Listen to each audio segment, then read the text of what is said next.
J'ai empoisonné ma belle-mère avec un simple sourire. Pas du cyanure dans son thé, non, un sourire poli, forcé, qui masquait des années de rage bouillonnante et qui, ce soir-là, a fait craquer les fondations de son empire familial. Quand son cœur a lâché, entouré de tous sauf de moi, j'ai ri en silence, parce que c'était moi qui tenais le scalpel invisible. Et le plus beau, personne n'a jamais su que j'étais la chirurgienne. Paris, cette ville de lumière qui cache tant d'ombre, était le théâtre parfait pour notre drame. J'étais Claire Moreau, ou du moins c'est le nom que j'avais adopté en épousant Pierre Duval, héritier d'une lignée de banquiers aussi froids que les quais de la Seine en hiver. Ma belle-mère, Élise Duval, n'était pas une femme ordinaire. C'était une vipère en tailleur Chanel, une manipulatrice qui avait gravi les échelons de la haute société parisienne en piétinant les âmes sur son passage. Elle m'avait toléré comme une nécessité, une roturière qui apportait du sang neuf à la fortune familiale, mais jamais acceptée. Et ce dîner, ce maudit dîner de Noël anticipé à leur hôtel particulier du 16e arrondissement, en était la preuve ultime. Toute la famille invitée, Pierre, ses frères, les cousins, les oncles, sauf moi. C'est une affaire de famille, ma chère, avait-elle susurré au téléphone, sa voix comme du velours empoisonné. J'avais accepté l'exclusion avec un sourire gêné mais fier, parce que c'était le début de la fin pour elle. Ce sourire, oh, ce sourire. Il était mon arme secrète, forgée dans les feux de la trahison. Tout avait commencé 5 ans plus tôt, lors de notre mariage à l'église Saint-Sulpice, sous un ciel de plomb qui semblait prédire l'orage. Pierre était charmant, avec ses yeux bleus hérités de son père et son accent traînant du quartier latin. Il m'avait courtisé dans les cafés de Saint-Germain-des-Prés, me promettant un amour éternel loin des chaînes familiales. Mais Élise avait d'autres plans. Dès la lune de miel à la Côte d'Azur, elle avait commencé à tisser sa toile. Des remarques anodines au début. « Tu n'es pas faite pour notre monde, Claire. Pierre mérite mieux qu'une petite professeure d'histoire de banlieue. » Puis, plus insidieuse, des lettres anonymes suggérant que je dilapide l'argent familial sur des caprices artistiques, mes cours du soir à la Sorbonne, en réalité. Je n'avais rien vu venir jusqu'à cette nuit d'octobre, pluvieuse et glaciale, où Pierre m'avait avoué l'impensable. Assis dans notre appartement haussmannien du Marais, un verre de Bordeaux tremblant dans la main, il avait murmuré « C'est elle, maman. C'est elle qui a tout arrangé. » Arrangé quoi? Le scandale qui avait failli me détruire. 2 mois plus tôt, la banque Duval avait été accusée de fraude fiscale massive, des comptes offshore aux Caïmans, des pots de vin à des politiciens. Et qui avait été le bouc émissaire? Moi. Élise avait falsifié des documents, plaçant mon nom sur des transactions fictives, me faisant passer pour la cupide belle-fille qui avait corrompu le fils prodigue. J'avais porté le chapeau, interrogé pendant des heures par la police financière au quai des Orfèvres, menacé de prison. Pierre, mon mari, avait gardé le silence, terrifié par sa mère. Elle m'a dit que c'était pour nous protéger, avait-il pleurniché. Protéger? Elle m'avait sacrifié pour couvrir ses propres malversations, des secrets enfouis depuis des décennies. Un amant assassiné dans les années 80 pour un héritage contesté, un frère suicidé après avoir découvert ses manipulations. J'avais encaissé, comme toujours. Gagné le procès grâce à un avocat que j'avais payé de mes maigres économies, mais le mal était fait. La société parisienne, ce petit monde étriqué des dîners chez la Serre et des galas à l'opéra, m'avait catalogué comme la voleuse repentie. Élise avait même feint la compassion en public. Pauvre Claire, elle a été influencée par de mauvais éléments. En privé, elle jubilait, me reléguant aux marges de la famille comme une ombre indésirable. Mais j'avais un atout qu'elle ignorait, un secret encore plus sombre, exhumé lors de mes recherches à la Bibliothèque nationale de France. En fouillant les archives jaunies sur l'affaire de l'amant un certain Henri Lefebvre, banquier rival, j'avais découvert des lettres codées, des preuves que Élise n'avait pas seulement manipulées, elle avait tué. Pas directement, bien sûr, un « accident de voiture sur la route de Deauville », mais les freins sabotés, attestés par un mécanicien soudoyé que j'avais retrouvé dans un hospice de banlieue. Et il y avait plus, Pierre n'était pas le fils légitime de son père. Élise avait une liaison avec Henri, et Pierre était son bâtard, conçu pour infiltrer la banque et la détruire de l'intérieur. Elle avait renversé le cours de l'histoire familiale, gavant son amant de dettes jusqu'à ce qu'il se suicide, ou du moins, c'est ce qu'elle avait fait passer pour tel. Ces documents, je les avais cachés dans un coffre à la BNP Paribas, sous un faux nom, attendant le moment propice. Le dîner exclu m'avait fourni ce moment. J'avais décliné l'invitation avec grâce, envoyant un bouquet de roses noires, un clin d'œil à son jardin secret à Neuilly, où elle cultivait des poisons floraux pour ses thés médicinaux. Pierre, rongé par la culpabilité, m'avait supplié de venir quand même, incognito peut-être. Non, avais-je répondu, mon sourire gêné masquant la fierté d'une lionne. Au lieu de cela, j'avais orchestré ma propre réception. Un appel anonyme à un journaliste du Monde, un certain Laurent Voss, que j'avais rencontré lors d'un symposium sur la corruption financière à Sciences Po. Élise Duval, la veuve en or, lui avais-je glissé, avec juste assez de détails pour l'appâter. Il avait mordu, et le lendemain, les premières fuites avaient commencé. Des articles sur des irrégularités dans les comptes Duval, pointant subtilement vers la matriarche. Élise avait riposté, comme prévu. Lors du dîner, j'imaginais ses yeux plissés scrutant les invités, son discours mielleux sur l'unité familiale face aux tempêtes. Mais sous la table, ses ongles s'enfonçaient dans les paumes, car Pierre, influencé par mes murmures nocturnes, « Elle t'a menti sur ton père, chérie », avait commencé à douter. Il avait fouillé son bureau ce matin-là, trouvant une photo jaunie d'Henri, et le doute s'était insinué comme un ver dans une pomme. Les jours suivants furent un balai macabre de mensonges et de demi-vérités, typique de ces familles françaises où les secrets sont plus précieux que les bijoux de quartier. Élise, sentant le vent tourner, avait convoqué une réunion d'urgence au salon de leur hôtel particulier, avec ses tapisseries Louis XV et son odeur persistante de tabac froid. Pierre m'avait appelé en cachette. « Viens, Claire. Elle veut s'excuser. » S'excuser?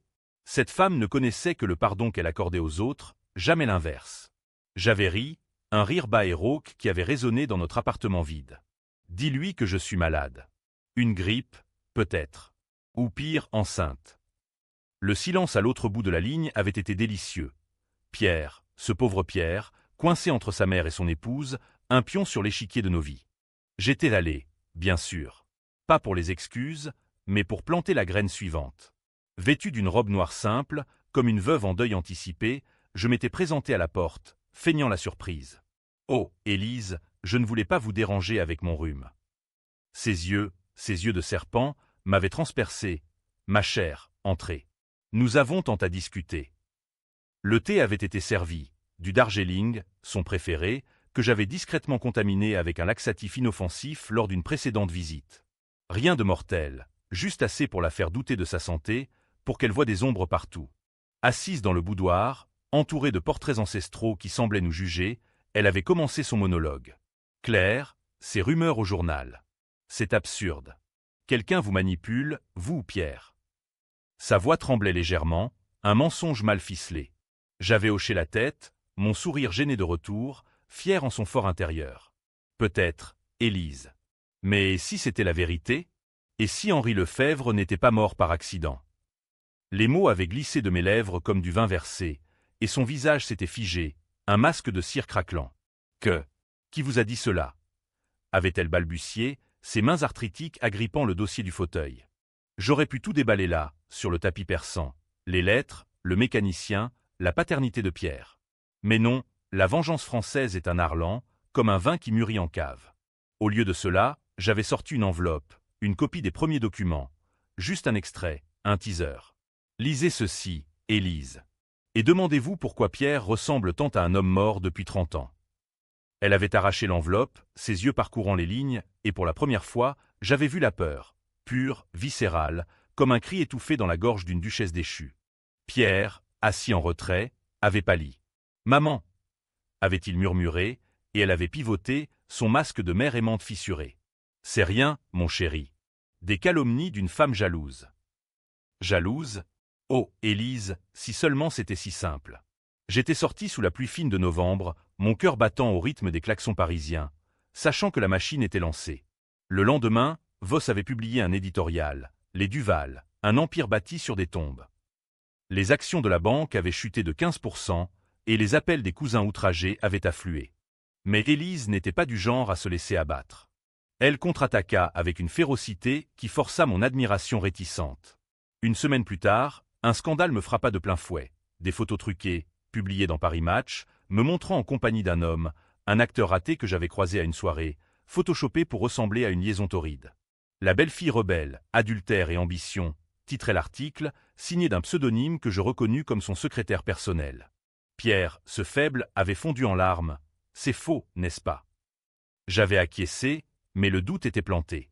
Et pendant ce temps, elle avait fait pression sur Voss, menaçant un procès pour diffamation, forçant le monde à rétracter partiellement. C'était un jeu d'échecs, et elle avançait ses pions avec une maestria qui rappelait les intrigues de Racine. Mais j'avais étudié les classiques à la Sorbonne. Je connaissais Phèdre, cette passion destructrice qui consume tout. Mon prochain coup fut plus personnel. J'invitai Pierre à un dîner intime au Tour d'Argent, avec vue sur Notre-Dame illuminée. Là, sous les étoiles artificielles de la tour Eiffel au loin, je lui révélai tout. Pas en hurles, non, en murmures, avec des larmes calculées. Ton père n'est pas mort d'un infarctus, Pierre. C'était elle. Et toi? Tu es son fils, pas le sien. Je lui tendis la photo, la vraie, et il s'effondra, sanglotant comme un enfant perdu dans le métro. Il la confronta le lendemain, dans le jardin de Neuilly, sous les rosiers fanés. J'écoutais depuis la maison d'hôte voisine, un micro discret glissé dans son col par mes soins. « Dis-moi la vérité, maman !» hurla-t-il. Sa réponse fut un chef-d'œuvre de duplicité. « Je l'ai fait pour toi, mon amour.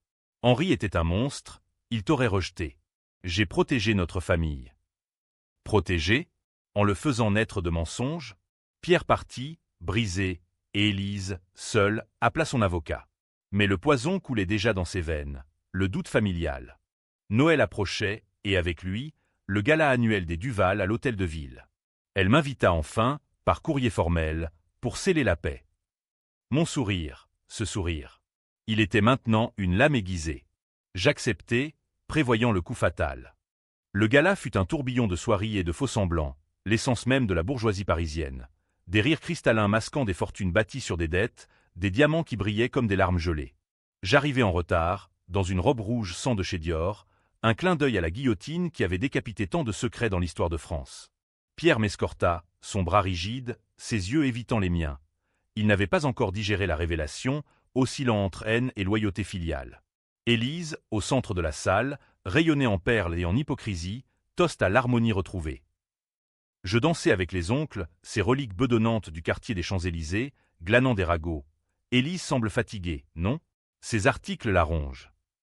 Oui, elle rongeait, et j'étais la termite.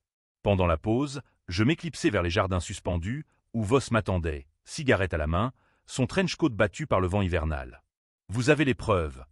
demanda-t-il, ses yeux de fouine luisants. Je lui tendis une clé USB, les lettres complètes, les témoignages numérisés, le rapport du mécanicien. Publié demain. Et signé, une source anonyme, mais fiable. Il hocha la tête, et je sentis le frisson de la victoire, comme un amant interdit dans les alcôves de Versailles. De retour à la salle, le drame éclata. Pierre, ivre de champagne et de rage, confronta Élise publiquement, sa voix portant par-dessus le quatuor à cordes. « Dis-leur, maman, dis-leur qui est mon vrai père. » Un silence de tombe s'abattit, les coupes de cristal suspendues en l'air. Élise pâlit, son maquillage craquelant comme un masque vénitien. « Pierre, chéri, tu divagues. Trop de vin. » Mais il sortit la photo, la brandissant comme un étendard de la Révolution. Les murmures enflèrent. Lefebvre, le rival mort. Un scandale. Elle se tourna vers moi, ses yeux flamboyants de haine pure. « C'est toi. Toi qui as empoisonné mon fils contre moi. » Mon sourire gêné, fier, illumina mon visage. Moi, je n'ai fait que révéler la vérité, Élise. La vôtre était un château de cartes. Pierre s'effondra à genoux, et les invités, ces vautours sociaux, se divisèrent. Certains soutenant la matriarche outragée, d'autres fascinés par le twist sanglant. Un cousin cria « C'est une calomnie.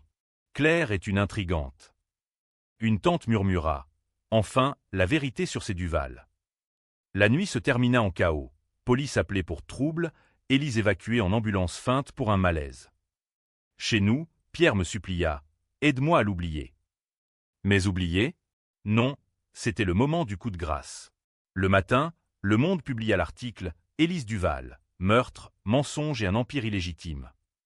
Les preuves accablantes, frein saboté, paternité ADN que j'avais secrètement confirmée via un labo discret à la Pitié-Salpêtrière.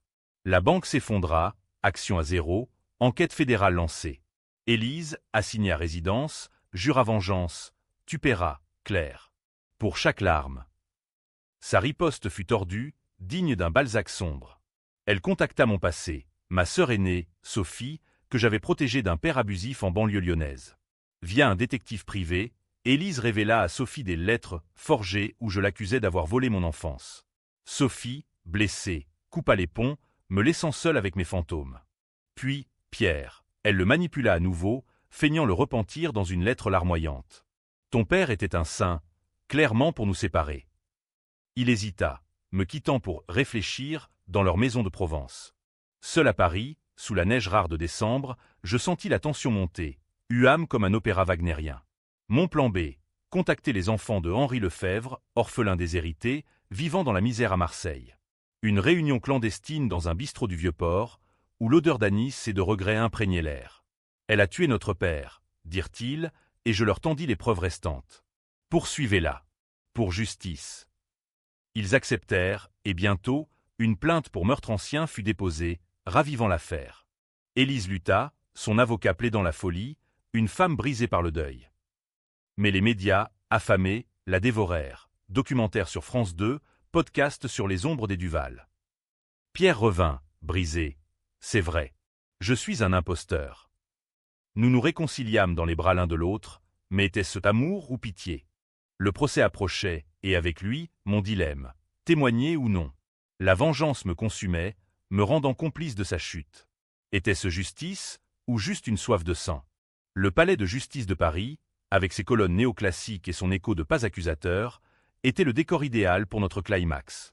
Janvier 2026, un froid mordant s'infiltrait par les fenêtres hautes, comme si la ville elle-même jugeait Élise. Elle entra menottée mais digne, en tailleur gris-perle, ses cheveux blancs relevés en chignon impeccable, une reine déchue, encore. Pierre et moi étions au premier rang, séparés par un océan de silence. Il avait insisté pour venir, pour clore le chapitre. Clore. Pour moi, c'était l'apothéose.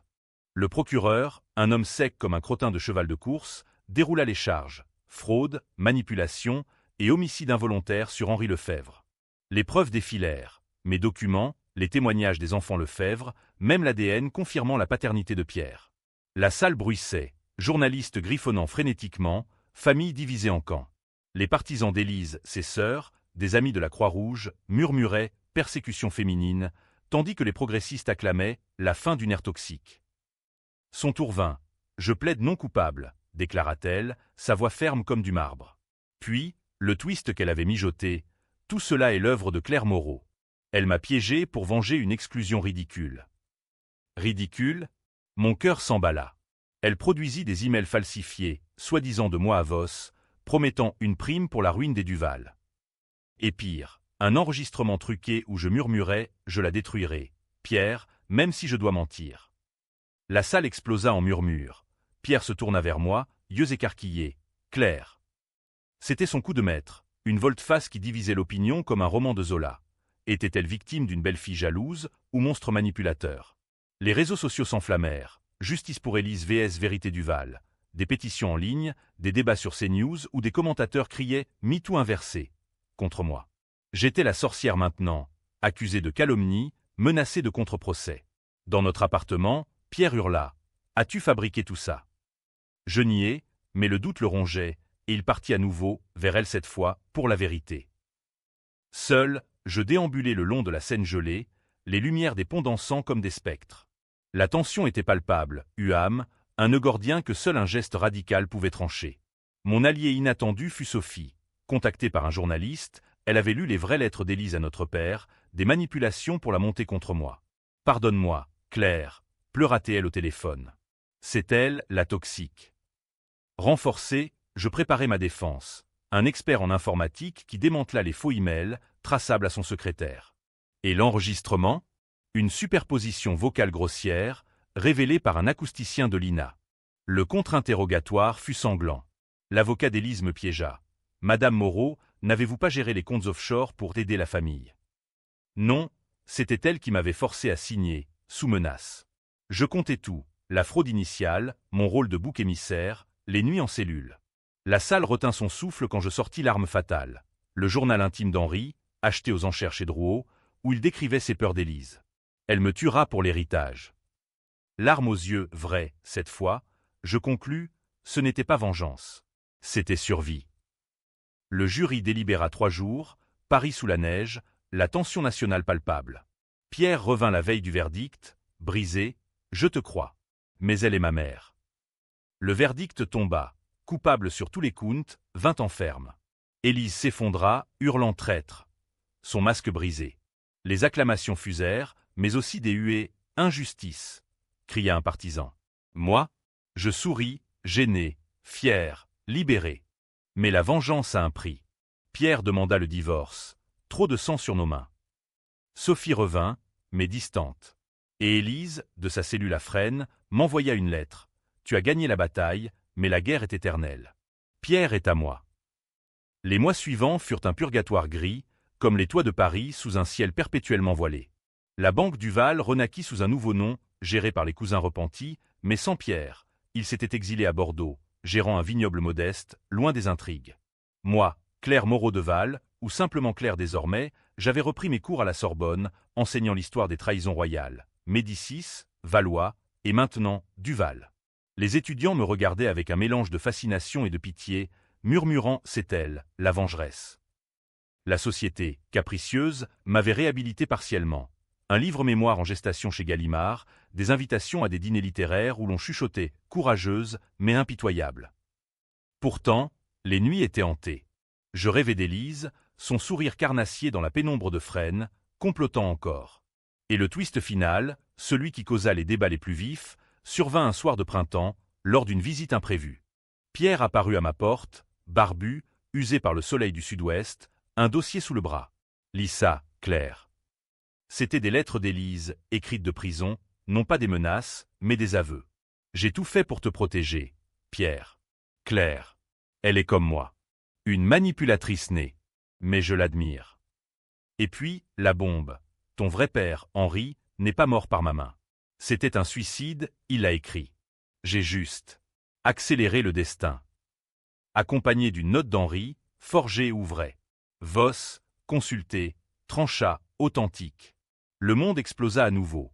Podcast accusant Élise de mensonge final, ou moi d'avoir ignoré une innocence partielle. Twist Duval Trandy, divisant les lecteurs, Claire est une héroïne. VS, elle a détruit une famille pour rien. Pierre pleura. Avons-nous été dupes tous les deux? Je le serrai contre moi, sentant le sel de ses larmes sur mes lèvres. Était-ce un happy end? Non, une trêve fragile. Nous nous réconciliâmes, non par amour pur, mais par une complicité forgée dans le feu. Élise mourut 1 an plus tard, d'un cœur brisé officiel, mais les rumeurs persistèrent. Suicide assisté, ou mon dernier poison, un appel anonyme la poussant au bord. Aujourd'hui, je marche le long des Tuileries, mon sourire, ce sourire gêné, fier, gravé dans l'âme. Ai-je gagné? La vengeance m'a libéré, mais m'a-t-elle rendu monstre? Les Parisiens passent, indifférents, et je me demande, dans cette ville de masques, qui est vraiment le coupable? Toi, lecteur, juge-moi. Ou rejoins-moi dans l'ombre.